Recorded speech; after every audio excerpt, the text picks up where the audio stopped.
What a day it has been for the global economy. India Sensex lost more than 2200 points.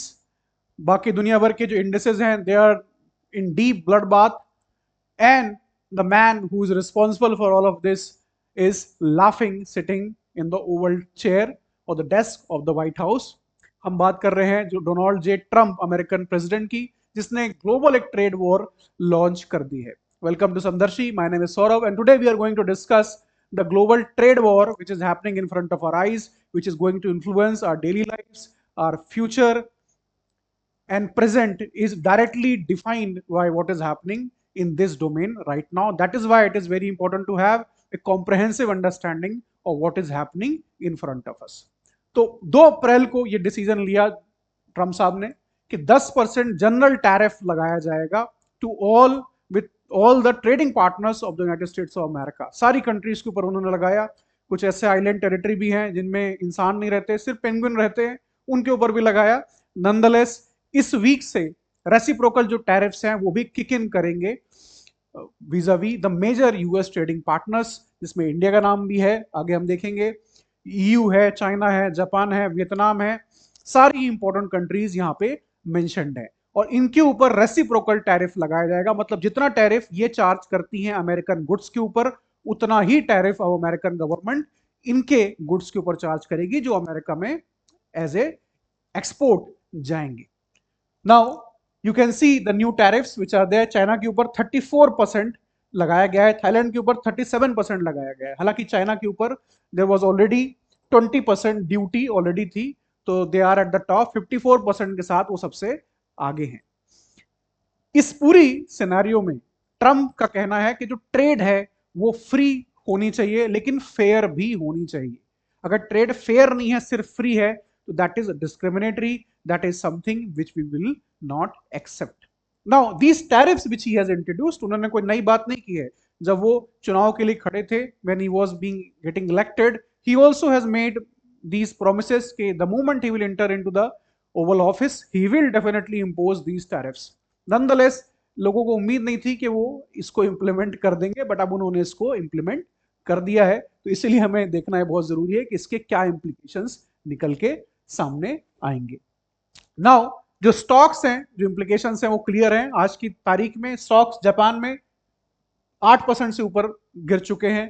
South Korea में 5%, Australia 6%, Hong Kong Taiwan 10%, China 10%, America के अंदर S&P 10%, almost 5 trillion. India, Modi साहब चाहते हैं कि Indian economy 5 trillion की बने 2025 तक. अमेरिकन स्टॉक मार्केट में 5 ट्रिलियन का लॉस हो चुका है. जो इन्वेस्टर्स की जो वेल्थ है, it is wiped out clean. जो बिटकॉइन है, क्रिप्टो करेंसीज हैं, वहां पे भी गिरावट देखी गई है.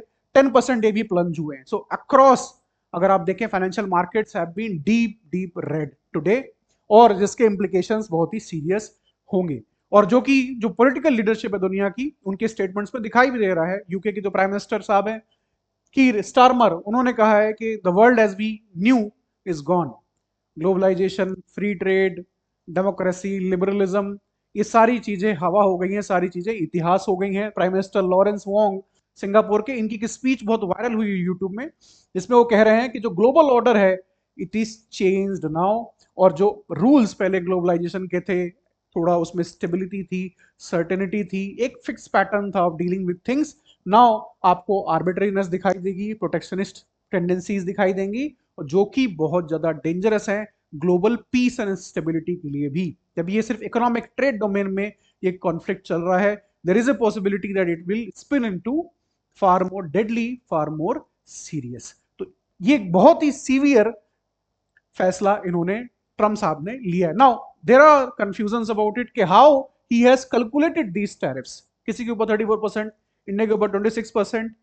तो इन्होंने कैलकुलेट कैसे किया? तो काफी सिंपल सा इन्होंने फॉर्मूला निकाला है कैलकुलेशन के लिए, और उन्होंने रखा ये है कि वो जो भी कंट्री इन क्वेश्चन है उसका वो देखेंगे कि उनके साथ उनका कितना ट्रेड डेफिसिट है. ट्रेड डेफिसिट क्या होता है? कितना अमेरिका उस कंट्री से इंपोर्ट करता है, कितना एक्सपोर्ट करता है. नाउ टू हैव क्लैरिफिकेशन, कोई भी कंट्री गुड्स और सर्विसेज में इंपोर्ट और एक्सपोर्ट करती है. अगर कोई फाइनेंशियल सर्विसेज अमेरिका में कोई बैंक है, वो प्रोवाइड कर रहा है अपने क्लाइंट को चाइना के अंदर, तो वो सर्विसेज का एक्सपोर्ट माना जाएगा. लेकिन अगर कोई लैपटॉप बना के वो चाइना के अंदर बेच रहा है तो उसको गुड्स का एक्सपोर्ट कहेंगे। यहाँ ट्रम्प का जो पूरा फोकस है वो सिर्फ गुड्स पे है, सर्विसेज इसमें इंक्लूडेड नहीं है। तो अमेरिकन जो मल्टीनेशनल्स हैं, गूगल है, माइक्रोसॉफ्ट है, अमेजोन है, मेटा है, ये जो भी सर्विसेज अपनी बेच रहे हैं दुनिया भर में वो इसमें इंक्लूडेड नहीं। सिर्फ वो गुड्स के ऊपर फोकस कर रहे हैं, कितने जूते, चप्पल, लैपटॉप्स, एरोप्लेन्स, कपड़े कितने वो बेच रहे हैं, खरीद रहे हैं देश, उस वो इसमें इंक्लूड कर रहे हैं। तो ट्रेड डेफिसिट कितना है डिवाइडेड बाय इंपोर्ट्स कितना है उस कंट्री के साथ, यहाँ पे चाइना का एग्जांपल लिया गया है, तो वो निकल के आता है यहाँ पे 0.6728, दैट इज 67%, जो कह रहा है अमेरिका कि चाइना जो है चार्ज कर रहा है 67% ट्रम्प की डेफिनेशन के हिसाब से। दैट फिगर, उस फिगर को 2% से आप 2 से डिवाइड कर दो तो आपको टैरिफ आपका मिल जाएगा। The same goes with Vietnam, same goes with EU, same goes with India. देखो ट्रेड डेफिसिट कितना है, उससे डिवाइड करो, कितना इंपोर्ट आ रहा है वहां से, कितना इक्वल हुआ, डिवाइड कर दो 2 से, नया टैरिफ निकल के सामने आ जाएगा। So this is how he is doing that. Now trade war एक बहुत ही ट्रिकी सब्जेक्ट है, इसमें हमें थोड़ा इसका हिस्टोरिकल पर्सपेक्टिव बहुत जरूरी है। And Trump is categorically saying that he is launching A trade war, उसमें वो इफ और बट बिल्कुल भी नहीं यूज कर रहे हैं। ही इज सेइंग कि जब कंट्री, कोई भी country, if it losing billions of dollars in trade with every other country on the planet, उनका कहना है कि America is losing billions of dollars in trade, import ज्यादा कर रहा है अमेरिका, एक्सपोर्ट कम कर रहा है, तो भाई ऐसी कंट्री के लिए ट्रेड वॉर जीतना बड़ा आसान है। हमें तो एक्सपोर्ट ज्यादा करना नहीं है, हमें हम इंपोर्ट करते हैं तो इंपोर्ट भी हम बंद कर देंगे, टैरिफ लगाएंगे ज्यादा, तो ट्रेड वॉर जीतना काफी इजी हो जाएगा। हालांकि history will not agree with Donald Trump's statement. So history is a test, a witness in a way of human civilisation. It guides us, it provides us insights to look into the future. और कई बार नई problems के पुराने solutions होते हैं, कई बार पुरानी problems के नए सॉल्यूशंस होते हैं, वो हमको इतिहास देखने पे मिलते हैं। और history has provided many such examples which I will use, one of it I will use today. तो ट्रेड वॉर जो होती है उसको समझना हमें जरूरी। होती क्या है trade war? Basically the exchanges of goods, services and capital between different countries. यहां पे हम बात कर रहे हैं in their acquisition of resources. तो जो ट्रेड होती है गुड्स, सर्विसेज और कैपिटल की, जो एक्सचेंज होता है वो इसके सेंटर में होता है। एंड हेंस जो मेन वेपन्स और जो इंस्ट्रूमेंट्स होते हैं इस वॉर के, कोई भी लड़ाई होती है वॉर, तो वो कंपीटिंग इंटरेस्ट को लेके होती है। अपना स्वार्थ, अपना हित, देश, समाज जो है वो देखते हैं, जिसके आधार पे, जिसके बेसिस पे वॉर लड़ी जाती है। तो यहाँ पे जो इंस्ट्रूमेंट्स होंगे, जो हथियार होंगे, जो टैंक्स, आर्टिलरी, एरोप्लेन इस ट्रेड वॉर में यूज होंगे, वो होंगे इंपोर्ट और एक्सपोर्ट कोटा, वो होंगे टैरिफ्स, वो होंगे टैक्सेस। तो इन्हीं इंस्ट्रूमेंट्स को अमेरिका डिप्लॉय कर रहा है, precisely one of them that is tariff. Apart from trade war अगर आप देखो, there are variety of ways through which जो टर्म्स ऑफ ट्रेड है वो इन्फ्लुएंस होता है। टर्म्स ऑफ ट्रेड क्या होता है कि कोई कंट्री कितना इंपोर्ट और एक्सपोर्ट करती है और उसमें कितनी फेयरनेस है, कितनी फेयरनेस है, उसको हम बोलते हैं एक तरीके से सामान्य भाषा में टर्म्स ऑफ ट्रेड। तो इसमें बहुत तरीकों से ट्रेड वॉर के अलावा भी टर्म्स ऑफ ट्रेड को इन्फ्लुएंस किया जाता है। For example export subsidies.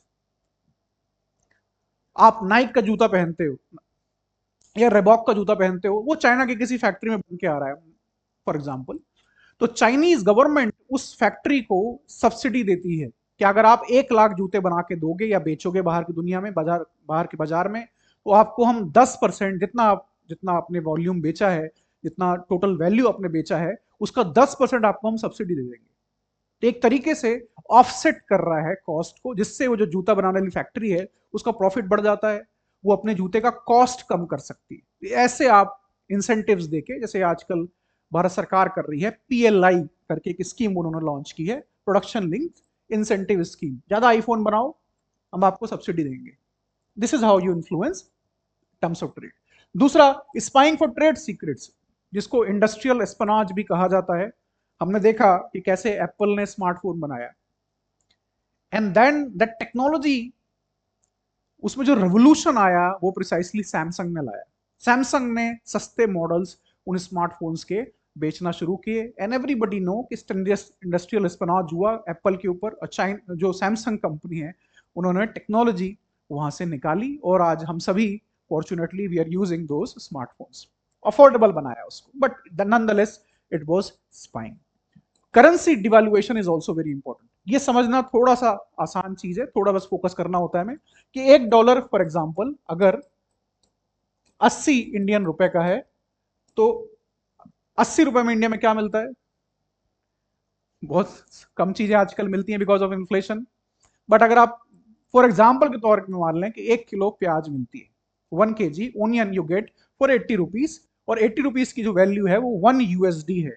अब अगर ये करेंसी डिवैल्यू होती है और 100 चली जाती है, $1 100 का होता है। ये मार्केट बेस्ड मैकेनिज्म्स होते हैं, जो डिमांड है सप्लाई है उसके बेसिस में इनकी जो वैल्यू है ऊपर नीचे होती रहती है। तो 100 रुपए अगर चली जाती है, तो जो 1 किलो प्याज मिल रही थी 1 USD में, एक अमेरिकन इंपोर्टर को उसका जो क्वांटिटी है वो 1 पॉइंट कुछ हो जाएगा, बढ़ जाएगा। तो जो करेंसी डिवैल्यूएशन है उससे इंडिया के एक्सपोर्टर को फायदा होगा, जो ओनियन जो हमारा फार्मर प्याज बेच रहा है उसको फायदा हो जाएगा इससे, और साथ ही साथ हमारे इंपोर्टर को नुकसान होगा क्योंकि उसको ज्यादा अपने जेब से पैसे भरने पड़ेंगे जो भी वो इंपोर्ट कर रहा है। इसीलिए इसका एक ऑप्टिमल बैलेंस बनाना काफी जरूरी होता है करेंसी का। लेकिन कुछ कंट्रीज करेंसी डिवैल्यूएशन को एज ए टूल इस्तेमाल करती है, जैसे चाइना। चाइना इंपोर्ट काफी कम करता है, एक्सपोर्ट ज्यादा करता है, तो वो अपनी करेंसी को डिवैल्यू करते रहते हैं ताकि एक्सपोर्ट बढ़े। ऐसे आप टर्म्स ऑफ ट्रेड को इन्फ्लुएंस करते हो। देन ट्रेड पॉलिसी की अगर हम बात करें, it is largely about keeping its level and temperature down. तो कॉन्फ्लिक्ट जो है ट्रेड रिलेटेड कोई नई बात नहीं है। Since the dawn of modern history, 1500 के अगर आप हिसाब से लें 500 साल हो चुके हैं, trade war has always been part and parcel of the global scenario. लेकिन इसका जो लेवल है, इसकी जो इंटेंसिटी है, इसकी जो फ्रीक्वेंसी है वो कम रहती थी। अब डोनाल्ड ट्रंप साहब ने इसको खुले में ला दिया है, so everybody is talking about it. तो ट्रेड पॉलिसी का जो जॉब होता है वो होता है इस ट्रेड वॉर के जो कॉन्फ्लिक्ट है, जो फ्रिक्शन है, इसको हम नीचे करके रखें। और डिफरेंट ट्रेड ट्रीटी साइन की जाती हैं, नेगोशिएशंस किए जाते हैं। अभी हमने इंडिया को देखा पिछले 1-1.5 साल में, ऑस्ट्रेलिया के साथ फ्री ट्रेड एग्रीमेंट किया, यूएई के साथ फ्री ट्रेड एग्रीमेंट किया, अमेरिका के साथ अब हम कोशिश कर रहे हैं। WTO में ये सारी चीजें होती हैं, वर्ल्ड ट्रेड ऑर्गेनाइजेशन में। तो 1994 में मल्टीपल एग्रीमेंट साइन हो चुके हैं about trade, services, intellectual property rights. सारे एग्रीमेंट्स 1994-1995 में साइन किए गए थे। और ट्रेड का जो कॉन्फ्लिक्ट है, जो इश्यूज हैं, उनको बॉयल डाउन करने के लिए ये ट्रीटीज की जाती ताकि झगड़ा लड़ाई ज्यादा ना हो। अब ट्रेड वॉर की अगर हम बात करें, it's not about harming the opponents politically. Objective समझना जरूरी है। ट्रंप अमेरिका, चाइना या रशिया को या इंडिया को पॉलिटिकली हार्म नहीं करना चाहते, वो सिर्फ इकोनॉमिकली अपने इंटरेस्ट को सिक्योर करना चाहते हैं। इसीलिए जो उन्होंने टूल्स भी डिप्लॉय किए हैं वो नॉन वायलेंट है। टैंक्स, अमेरिकन B-2 जेट्स या रैप्टर्स और F-35 उनके नहीं उड़ रहे, उनकी सबमरीन्स प्रॉल नहीं कर रही, उन्होंने टैरिफ्स लगाए। तो लार्जर जो वॉर होती है, इकोनॉमिक जिसे हम कहते हैं वॉर, वो डिफरेंट होती है। इकोनॉमिक वॉर जैसे वर्ल्ड वॉर 2 में हुई थी कि अटलांटिक से जो भी शिप्स जा रही थी उनको जर्मन की जो U-2 बोट्स थी, जर्मन नेवी उनको संक कर रही थी, डेलिबरेटली दे वर टारगेटिंग। उसको इकोनॉमिक वॉर कहते हैं। अभी हमने देखा कि यूक्रेन और रशिया के बीच जो लड़ाई हो रही थी उसमें रशियन जो शिप्स थी, सबमरीन्स थी, उन्होंने जो भी शिप्स यूक्रेनियन पोर्ट से बाहर निकल रही थी ग्रेन लेके, फर्टिलाइजर लेके, उनको टारगेट किया। उसको बोलते हैं इकोनॉमिक वॉर। यहां पे इकोनॉमिक वॉर नहीं है, ये ट्रेड वॉर है। इसके objectives primarily economical in nature है। तो ये जो स्टोरी है ट्रेड वॉर की या ट्रेड रिलेशंस की, जो मॉडर्न रिलेशंस हैं ट्रेड रिलेटेड, ये स्टोरी शुरू होती है 400 साल पहले, like many other stories in Europe. Europe के अंदर जब रेनासा, जो पुनर्जागरण काल जैसे हिंदी में कहते हैं हम, वो जो एक फेज आता है जिसमें साइंटिस्ट, जो स्कॉलर्स हैं, जो इंटेलेक्चुअल्स हैं, जो पॉलिटिक्स है, जो सोसाइटी है, इकोनॉमिक्स है, everything is going through transformation. उस फेज में जो दुनिया भर है उसकी डिस्कवरी हो रही है। कोलंबस अमेरिका जा रहा है, वास्को डी गामा इंडिया आ रहा है, so they are expanding into new worlds. उस सिचुएशन में मर्केंटलिस्ट सिस्टम डेवलप होता है जिसमें यह कहा जाता है कि भाई जो वेल्थ है किसी देश की वो डिपेंड करती है कि कितने गोल्ड और सिल्वर आपके पास हैं, और स्ट्रेंथ जो है किसी देश की वो मेजर की जाएगी कि कितना आपका कॉफर्स, खजाना आपका इनसे भरा हुआ है। आपको एक्सपोर्ट ज्यादा करना है, इंपोर्ट कम करना है, ताकि फेवरेबल बैलेंस ऑफ ट्रेड बना रहे। कॉलोनीज को इस्तेमाल करना है एज ए इकोनॉमिक असेट्स, वहां से रॉ मटेरियल उठाना है और अपना एक्सपोर्टेड जो आपने फिनिश प्रोडक्ट बनाया है उसको बेचना है। इंडिया में हमने एग्जांपल देखा कि कैसे इंडिया से कपास, कॉटन भर भर के इंग्लैंड जाता था। इंग्लैंड में मैनचेस्टर्स में फैक्ट्रीज होती थी, वो उसको कपड़े में कन्वर्ट करती थी, शर्ट्स पैंट्स, और उसको वापस भारत के जो कंज्यूमर है, जो कस्टमर है, उसको बेच देती थी, जिसको इंग्लिश में हम ड्रेन ऑफ वेल्थ भी कहते हैं। हाई टैरिफ्स लगाए जाए इंपोर्ट्स के ऊपर। तो आप, एक समय था जब इंडिया से आप एक रुमाल, हैंकरचिप भी इंग्लैंड नहीं भेज सकते थे, वहां 200% टैरिफ था उसके ऊपर। और जो इंग्लैंड से माल इंडिया में आता था उसमें ऑलमोस्ट 0% टैरिफ होता था। तो इससे हुआ क्या, इससे जो कंपटीशन है वो खत्म हो गया इंडिया के अंदर, और ये मैनचेस्टर्स की फैक्ट्रीज निकल के आगे आई। इंडस्ट्रियलाइजेशन तेजी से इंग्लैंड में हुआ। जो प्रॉस्पेरिटी थी वो इंडिया से इंग्लैंड शिफ्ट हो गई। ऐसा एस्टिमेट है कि $45 trillion worth of assets India से इंग्लैंड गए। और हमारा ये जो आर्टिजन है, जिसके कंधे पे देश चल रहा था, उसका भट्टा बैठ गया। So basically in a way he lost everything. इसीलिए हम देखते हैं कि गांधी जी की ये तस्वीर आपको पॉपुलर दिखाई देती है कि वो चरखा चलाते हुए दिख रहे हैं। This was a symbolic protest in a way. Gandhi ji standing with the Indian artisan, कि उसके साथ वो खड़े हुए हैं कि कैसे जो इंग्लैंड है वो भारत का खून चूस रहा है। और colonial economy is basically subsidising the English economy and which was at the drain of wealth. तो ये था मर्केंटलिस्ट सिस्टम। जो ट्रम्प की सोच है वो इससे बहुत नजदीक है मर्केंटलिस्ट सिस्टम की। हालांकि यूरोप के अंदर ही मर्केंटलिस्ट सिस्टम को बाद में डिसोन कर दिया गया, और एडम स्मिथ, डेविड ह्यूम जैसे स्कॉलर्स निकल के आए, जिन्होंने बात कही कि भाई सैवेज के लिए आसान था, जो प्री मॉडर्न एरा में जो लोग रहते थे, कि भाई वो अपनी जीवन छोटे से जोग्राफिकल एरिया में चला रहे हैं, उनकी जो जरूरतें हैं वो काफी कम है, उनको इंपोर्ट एक्सपोर्ट करने की जरूरत नहीं है, they are happy, they are self sustaining. लेकिन जो मॉडर्न मैन है, he can not produce everything what he want, उसको कुछ ना कुछ चीजें इंपोर्ट करनी पड़ेंगी बाहर से। और इसीलिए कभी भी वो आगे कह रहे हैं कि never to attempt to make at home what it will cost him more to make them to bye.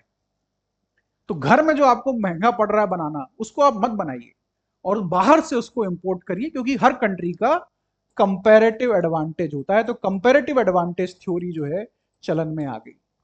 Comparative advantage was very important. तो अगर अमेरिका का कंपैरेटिव एडवांटेज इसमें है कि वहां पे बोइंग जैसी कंपनी एयरप्लेन्स बना रही है और अच्छी क्वालिटी में बना रही हैं, तो उसको इंपोर्ट इंडिया को करना चाहिए।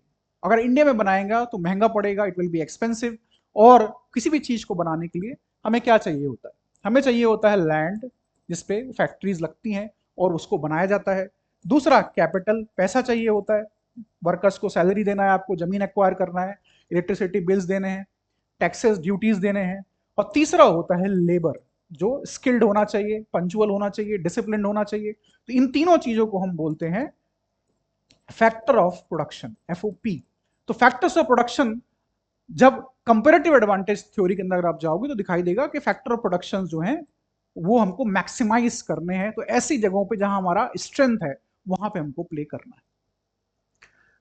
इस थ्योरी ने कंप्लीटली मर्केंटलिस्ट सिस्टम को चेंज कर दिया, और इसीलिए दुनिया भर में फ्री ट्रेड की बात होने लगी कि जितना आप फ्री ट्रेड करोगे, जितना ज्यादा ट्रेड करोगे एक दूसरे के साथ, ग्लोबल पीस आएगा, उससे पॉवर्टी कम होगी, लोगों को फायदा होगा, और इवेंचुअली जो है जो ह्यूमन ग्रोथ है, जो सिविलाइजेशन है, उसको फायदा पहुंचेगा। ये बात निकल के सामने आई। लेकिन हमेशा इस बात को नहीं माना गया। वर्ल्ड वॉर्स हुई, और वर्ल्ड वॉर वन के बाद सिचुएशन बहुत तेजी से डिग्रेड हुई। अब हिस्टोरिकल एग्जांपल यहाँ पे रेलेवेंट हो जाता है कि कैसे ट्रंप वही कर रहा है जो 100 साल पहले हो चुका है। ऐसा कुछ भी वो नहीं कर रहा जो नहीं हुआ था पहले। So this is a very interesting example. 1920s में क्या हो रहा है, 1914 से 1918 तक प्रिसाइसली 4 या 5 साल का जो फेज है, वर्ल्ड वॉर वन होती है, जिसमें डिफरेंट कंट्रीज यूरोप की आपस में लड़ रही हैं। जब ये वॉर खत्म होती है तो far more serious situation develops, and that is disruption होता है। जब वॉर हो रही है तो बहुत तेजी से डिमांड गुड्स एंड सर्विसेज की दुनिया भर में बढ़ गई। ज्यादा आपको गुड्स चाहिए, ज्यादा सर्विसेज चाहिए, वॉर इकोनॉमी को सस्टेन करने के लिए नई नई फैक्ट्रीज लग रही हैं, नए लोग हायर हो रहे हैं। इंडिया में काफी बड़ा इंडस्ट्रियल एक्सपेंशन हुआ था फर्स्ट वर्ल्ड वॉर के दौरान। स्टील इंडिया से बन के इंग्लैंड जा रहा था, ताकि वहां पे जो डिमांड थी इंग्लैंड में स्टील की टैंक्स बनाने के लिए, बाकी सारी आर्टिलरीज और बाकी चीजें बनाने के लिए। तो जब वॉर खत्म हो गई तो ओवर प्रोडक्शन की सिचुएशन थी फैक्ट्रीज के अंदर, तो उन्होंने जो एक्स्ट्रा वर्कर्स हायर किए हुए थे उनकी जरूरत नहीं थी उनको, तो उन्होंने उनको निकालना शुरू किया। अनएम्प्लॉयमेंट बढ़ना शुरू हुआ। अनएम्प्लॉयमेंट जब बढ़ना शुरू हुआ तो लोगों के अंदर जो डिमांड कैपेसिटी थी, उनके पास पैसे नहीं है तो वो खरीदेंगे क्या? जब खरीदेंगे नहीं तो एग्रीगेट डिमांड कम हुई बाजार में और ले ऑफ्स होने शुरू हुए, नौकरियां खत्म होनी शुरू हुई। इजी क्रेडिट तब तक बैंकों में अवेलेबल था, स्टॉक मार्केट्स में ग्रोथ हो रही थी, अमेरिका के अंदर स्टॉक मार्केट बहुत तेजी से ऊपर जा रहे थे, तो लोगों ने बैंकों से पैसा उधार लेना शुरू किया, क्रेडिट लेना शुरू किया और उससे शेयर्स खरीदने शुरू किए स्टॉक मार्केट के अंदर। तो नेचुरली यू विल एक्सपेक्ट कि बबल बनना एक शुरू हुआ, और जैसे ही स्टॉक मार्केट 1929 में क्रैश हुआ तो everything came down like 9 pins. So this was a serious issue which triggered the great depression. इस सिचुएशन में जब ग्रेट डिप्रेशन शुरू हुआ, अमेरिका से शुरू हुआ, तो अमेरिका में प्रेसिडेंट थे हूवर। उन्होंने क्या किया, उनका क्या रिस्पॉन्स था? वर्ल्ड वॉर 1 के दौरान इंग्लैंड जैसे देशों ने अमेरिकन बैंकों से बहुत ज्यादा कर्जा लिया हुआ था, तो उन्होंने पुश करना प्रेसिडेंट हूवर ने शुरू किया कि आप कर्जा लौटाइए, the loan you have taken you should pay it back. और साथ ही साथ अमेरिकन इकोनॉमी को प्रोटेक्ट करने के लिए उन्होंने प्रोटेक्शनिज्म, टैरिफ्स लगाने शुरू किए। मोर देन 1000 इकोनॉमिस्ट ने उनको लिखा पत्र, लेटर, कि भाई ऐसा मत करिए आप, you shouldn't do it, if you do it it will be far more severe. जैसे आज ट्रम्प को लोग कह रहे हैं कि आप ये सब मत करिए, तो Hoover wanted to protect American small and medium size enterprises. European imports हो रहे थे, यूरोप में कंपेरेटिव एडवांटेज था, उनके लेबर ज्यादा स्किल्ड थे, कम पैसे में काम कर रहे थे। तो यूरोप से बचाने के लिए, जैसे आज अमेरिका चाइना से बचाने के लिए ट्रम्प साहब कर रहे हैं, उन्होंने ये करना शुरू किया। और he did not take the threats of massive retaliation from other state seriously. जैसे ट्रम्प ने कहा कि हम ट्रेड वॉर जीत जाएंगे, कोई टेंशन नहीं, ऐसे ही इन्होंने भी सोचा कि we are safe, nothing is going to happen, और अमेरिकन एक्सपोर्टर्स को कोई भी दिक्कत नहीं होगी। आगे हम देखते हैं कैसे दिक्कत होगी। तो इंस्टेड ऑफ कोऑपरेटिंग, बाकी कंट्रीज क्यों कोऑपरेट करेंगी when you are targeting their exporters? तो उन्होंने भी प्रोटेक्शनिज्म का झंडा आगे वो लेके चले और इंपोर्ट्स को कट करना शुरू किया। अमेरिका से जो इंपोर्ट्स उनके देशों में आ रहे थे, करेंसी को डिवैल्यूएट कर दिया, और कि भाई हमारे एक्सपोर्टर्स को नुकसान ना हो। जैसे कि अब चाइना करेगा, आप देखिए आगे वाले समय में अपनी जो करेंसी है उसको वो डिवैल्यू करेगा, ताकि जो 34% लगाया है टैरिफ वो मैनेज हो जाए। और एक्सचेंज कंट्रोल्स को उन्होंने डिप्लॉय कर दिया। स्पेन ने मोस्ट फेवर्ड नेशन का दर्जा अमेरिका से वापस ले लिया। स्विट्जरलैंड ने प्राइवेट बैन एक तरीके से बोलना शुरू किया। प्राइवेट बैन की स्टोरी हमने सुनी है, कैसे इंडिया में दीपावली दशहरा के टाइम पे जो चाइना से दिए आते हैं, लाइट्स आती हैं, उनके ऊपर बात की जाती है कि भाई बैन कर दो, इनको मत खरीदो, स्वदेशी का झंडा आगे लेके चलो। तो ऐसे ही यहाँ पे स्विट्जरलैंड में इन्होंने करना शुरू किया। लार्ज इकोनॉमीज जो थी, जो फ्रांस और इटली, उन्होंने भी टैरिफ बढ़ा दिए। चाइना ने 34% टैरिफ, रिटेलिटरी टैरिफ अमेरिका के ऊपर लगाया है आज की डेट में। और लीग ऑफ नेशन, उस वक्त का यूनाइटेड नेशंस, उसने टैरिफ वॉर की बात शुरू कर दी कि टैरिफ वॉर शुरू हो गई है, it will be very detrimental for the global economy, जैसे आज यूएन बात कर रहा है। तो ऐसा लग रहा है जैसे पुरानी पिक्चर हमें दोबारा से देखने को मिल रही है, लेकिन with a major exception, that is उस वक्त वर्ल्ड वॉर 1 के बाद ये सिचुएशन डेवलप हुई थी। आज वर्ल्ड इकोनॉमीज की वो सिचुएशन नहीं, there was no world war. हालांकि कोविड 2020 में आया, 2022 में यूक्रेन रशिया वॉर शुरू हुई, तो मेजर डिसरप्शंस थे, लेकिन इतना बड़ा डिसरप्शन नहीं था। ये पॉलिटिक्स है अमेरिका के अंदर जो इसको ड्राइव कर रही है। इसके जो कॉन्सिक्वेंसेज हैं इसीलिए काफी नेगेटिव होंगे, इसके ऊपर आगे हम बात करेंगे। तो ट्रंप साहब चाहते क्या है, उनकी ही भाषा में अगर हम समझें तो मोर टैक्स रेवेन्यू ग्रोथ चाहते हैं। दुनिया भर से जितना भी अमेरिका इंपोर्ट करता है गुड्स पे, लास्ट ईयर उस पे 78 बिलियन यूएसडी उनको ड्यूटी मिली, जो कस्टम ड्यूटी लगाई जाती है, हर सरकार लगाती है, भारत सरकार भी लगाती है इंपोर्ट्स के ऊपर।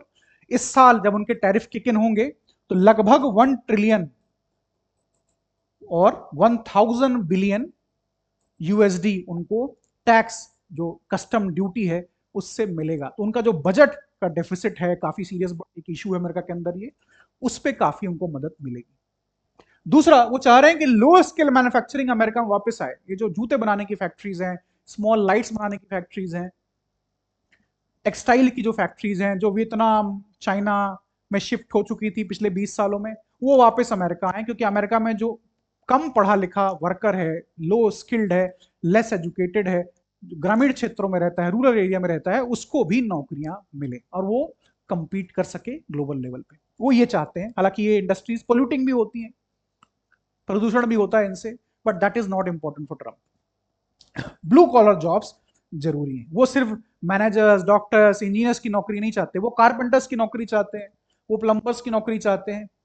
तो this is a very important segment जिसके ऊपर मोदी साहब भी काफी काम कर रहे हैं। मेक इन इंडिया, आत्मनिर्भर भारत, ये सारी बातें क्या है? ये make market access to American goods in the world market, America से एक्सपोर्ट करें हम दुनिया भर को, जो कि अमेरिका का ट्रेडिशनल रोल रहा है पिछले 70 सालों में। अभी 20 सालों में वो सिचुएशन चेंज हुई क्योंकि चाइना हैज रिजन। ये ट्रम्प चाहता है।